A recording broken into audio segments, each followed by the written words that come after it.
The villains of Benson have always stuck out to me. Throughout the franchise's illustrious 16-year lifespan, it has managed to produce a pretty sizable rogues gallery across all of its series. Not all of them are worth noting, but for the most part, Ben's villains were always fun enough to warrant a reoccurrence or two, with a few managing to show up multiple times, furthering their own stories in the process. As Ben grew, so did his villains, and watching them progress to me was just as interesting, if not more so. My favorite character, Kevin, is a perfect example of this. Growing up, I started to appreciate the variety of the villains more than anything. Sorcerers, zombie clowns, alien supremacists, mad scientists, medieval knights, and even one of Ben's aliens all have their time in that villainous spotlight. And even still, few were as compelling as Michael Morningstar. Why use your powers to help people when you can use them to get whatever you want? Sitting somewhere between Hex and the Forever Knights in terms of relevancy, Michael appeared early during Alien Force, initially coming to our heroes as an ally. Something is going on with the girls at his school and the team wants to help. They soon discover that Mike is the one behind the drama and that he now has his sights set on Gwen. Gwen ends up overpowering Michael, which allows his victims to take their energy back, leaving him powerless in the process. That is, until he makes his return as Darkstar, showing up in every iteration of the show from that point on, including the reboot. He's there during the final battle with the hybrid. He helps return Kevin to normal after he goes crazy the second time, and even manages to get involved with Charmcaster. Man, some things, once you see them, you can't unsee them. You know them? You know them?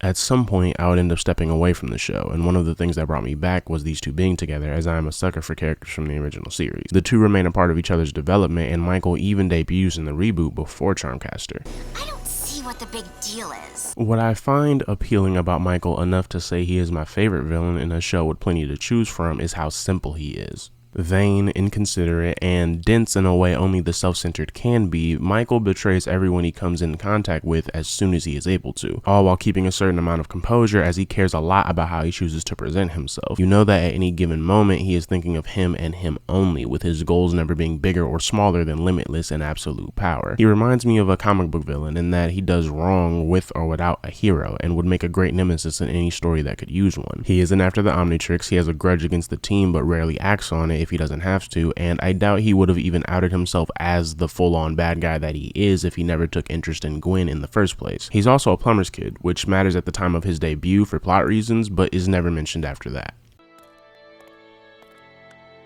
Oh, Wow. That's never happened before. maybe it's because we both have powers? That's a theory. Anyway, now that we all met, Michael's main ability is energy absorption. He can drain the power and life force from almost anything that can give it and use it for super strength, energy blast, flight, invulnerability, force field, shockwaves, and even learns how to conjure Charmcaster's rock monsters. After his first encounter with the team, Michael's body is somewhat corrupted. His face appears to be rotting, his powers now much stronger, manifest as black instead of gold, and he no longer needs to touch someone to drain them. His hunger grows stronger as well, now requiring a lot more energy just to sustain himself. When he absorbs enough, his looks and powers go back to their original appearance. Obsessed as he is with his looks, and now literally power hungry, Morningstar's main quest when he reappears is to be normal again by finding a consistent power source. This search is what brings him into contact with Charmcaster. He shows up in her home dimension and subsequently strikes up a romantic relationship with her to maintain access to the unlimited supply of mana that runs through the place. This would eventually come to an end, however, when Michael lets slip that he still wants Gwen, and when asked if he remembers Charmcaster's real name, Heather.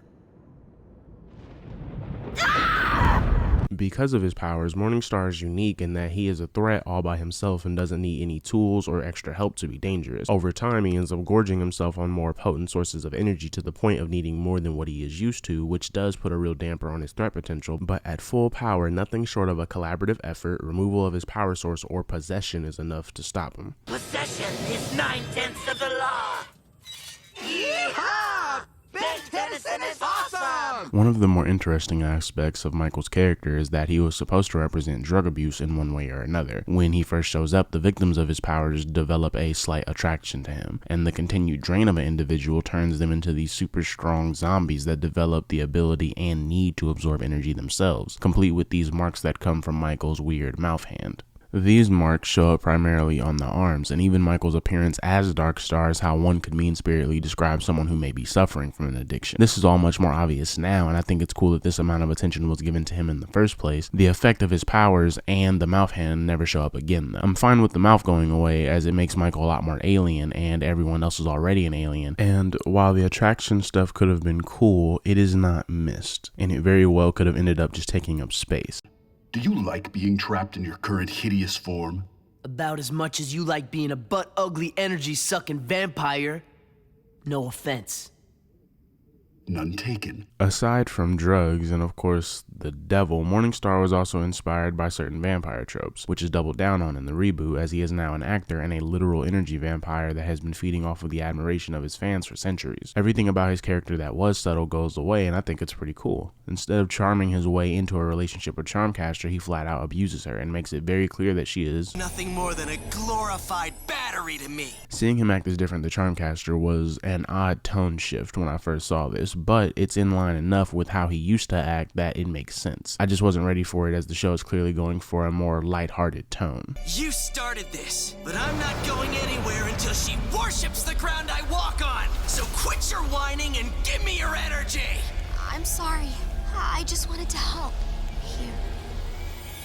To see a character go from a somewhat lackluster debut episode all the way up to the reboot 9 years later is really the best case scenario. Volcanus and Albedo don't even make it to the reboot, the former being a holdover from the first series, while the latter was the former assistant to the guy who made the Omnitrix. Morningstar is very obviously special to someone behind the scenes, and I'm sure I'm not the only one to remember him as fondly as I do. At the time of writing, he hasn't shown up in the reboot since Charmcaster traps him in her spellbook. Whatever becomes of his character, whether he shows up again or not, it's always going to be neat to see how far he has come. Funnily enough, my first episode of Alien Force was All That Glitters, and my first episode of the reboot was Bright Lights, Black Hearts, both of which being Morningstar's debut episode in each series respectively. I know I didn't speak much of his design, but I truly do think that it speaks for itself, and I just wish that we could have seen Goldskin like in Omniverse.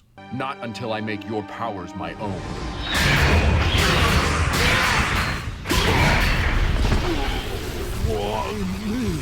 You promised that if I helped you... I can't be trusted.